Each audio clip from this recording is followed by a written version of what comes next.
So this is the brand new OneXPlayer 2, and I've never used the Steam Deck. So I'm coming to these portable handheld gaming Windows devices with a fresh set of eyes. And I'm super excited about them because they've gotten so much better over the past couple of years. In fact, there's so many more times that I'd pick up something like this over a Nintendo Switch, depending on what I'm doing. Now, what makes the OneXPlayer 2 different is the ability to take off the controllers. There's a little button on the back for each controller, which allows you to dismantle it and then use it sort of like you would with a Nintendo Switch. So apparently they're gonna be shipping it with a little device where you can plug them in and use it as a proper controller.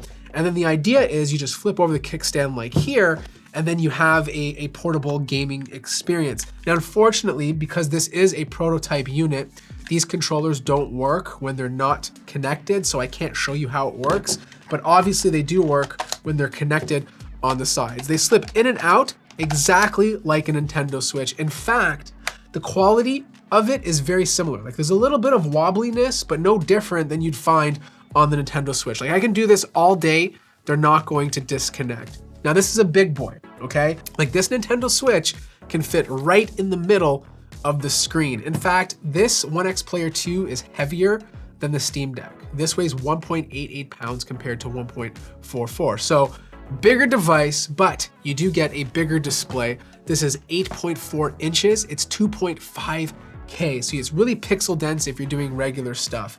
Now, in terms of ports, you do get a few. On the top, you have a micro SD card slot for expandable storage, USB. Then you have Type-C. This does support USB 4.0, and I'll talk about that later. Headphone jack, a turbo button, which does absolutely nothing right now. You have a volume rocker, which does not change the volume right now. Again, prototype. All it does is when I press it, it brings up the on-screen keyboard. And when I press this one, nothing really happens. It's just mostly the on-screen keyboard. You have your power button. The trigger buttons at the top feel so clicky. Like, there's a nice spring mechanism in here, so it feels very good to touch. I actually prefer the way this controller feels in the hand compared to the Nintendo Switch. It's just a lot more comfortable to use.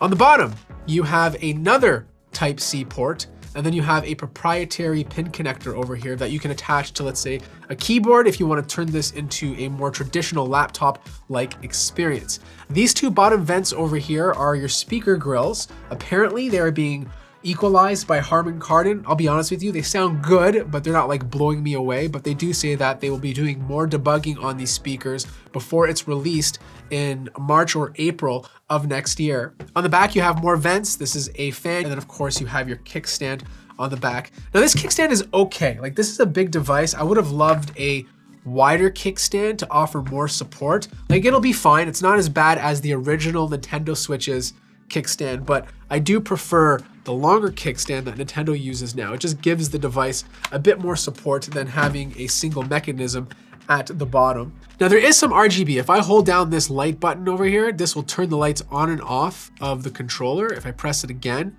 it will turn back on. It just adds a little bit of a gaming vibe to the whole experience, but when I'm not connected, I like to leave it off just because I want to conserve as much battery as possible. Speaking of battery, there's a 65 watt-hour battery inside of here. I thought I was only gonna get an hour of battery life, but I got over 2 hours and 15 minutes of use, and this is like strictly gaming, like doing nothing else but gaming, which I found to be very impressive for a device that's running Windows. Now, I'll be honest with you, the software experience is a little janky, okay? It is running Windows 11. Games work. I didn't have any issues with games not being able to load or anything like that. But sometimes, like, the mouse would get stuck in the bottom of the Explorer bar, or I'd have to, like, you know, tab in and out to, like, reset something. But overall, all the games worked perfectly. The display, though, it's actually really, really nice. It's 2.5K. It's only 60 hertz, but let's be honest here. Most of the games you're playing, you're gonna be reducing that to like 1920 by 1200 or even lower, depending on how demanding it is. It's about, I don't know, a 16 by 10 display, I'd say. And what you get with it is pretty good color gamut. The color accuracy is not the best. I did have to color calibrate it because the colors were completely off. And when I did that, it made a major difference in terms of how everything looked. The screen brightness is just under 300 nits, so like it's not the best for outdoor use, but in any sort of indoor setting, the brightness will be respectable. Now the specs of this guy are actually really interesting because it's using a Ryzen 7 6800U paired with 16 gigabytes of RAM, and of course it's using that RX Vega integrated GPU to give you that graphical performance. Now if this was like a regular laptop, that wouldn't be that impressive, but because you're playing most games at a lower resolution, it actually holds up pretty well.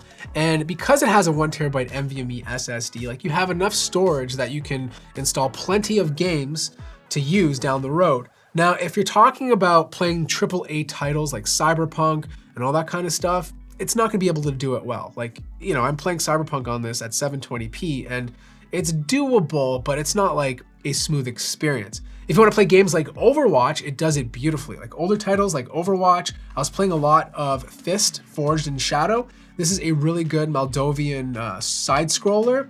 Handled it, no problem. It actually handles Modern Warfare 2 well. Like you'll get about 60 to 70 frames per second if you don't mind dropping all the settings to low. But here's this device's secret weapon. This USB 4.0 port at the top supports external GPU. So I hooked up an RTX 2080 Ti to it and it worked perfectly. The best way to get the best performance is to disable this screen and only use an external monitor. This way the video doesn't have to go through the iGPU, then to the monitor, because if you do that, you're gonna drop performance. It's just not gonna be as good. If you go directly to the monitor, you don't have to go through the integrated graphics, which means you'll get as much performance as possible through this pipeline. Now, I took my frame rates at 1920 by 1200, getting 36 frames per second in Shadow the Tomb Raider, and bumped it all the way up to over 80. That's a big deal. So like, you could use this as a computer on your desk, get pretty good frame rates if you're using external GPU, then disconnect it, take it with you and game on the road, and then drop the settings a bit more again. So you have kind of like the best of both worlds. Now, unfortunately, it's not a super quiet handheld experience. Like when this thing is maxed out, fans will ramp up to about 48 decibels, but most of the time it sits around 43 to 44 when you're playing games that are not super duper graphically intensive. So if you're bringing this to class and the person's beside you, they'll probably hear the fans, but for the most part, it's not as loud as a gaming laptop. I will say though, the thermals are very impressive. Not once did the back get a little bit warm. In fact, the surface temperatures were always in the 30s. This Ryzen CPU is so efficient that it just makes sense putting it in a device like this. I do expect the Intel version to run a bit hotter just because it's an Intel chip and it'll probably push a bit more power. But overall, very good thermals on this guy. So I went to war to get this thing open, but it is open now, and I was expecting the PCB to run all the way across, but this side where you saw that grill was actually to allow the battery to breathe. This thing is half battery. Like that explains the reason why I'm getting over 2 hours of use before needing to charge.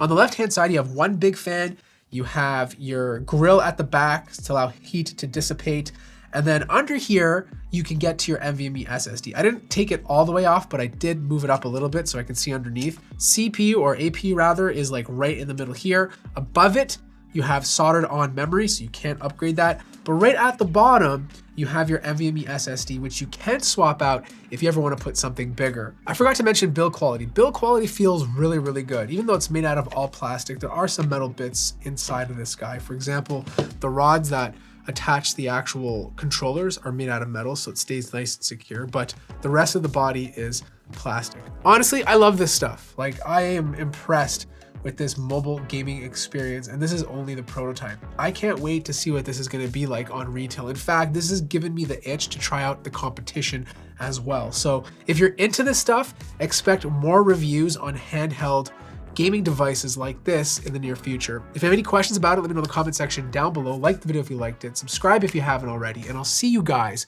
in the next one.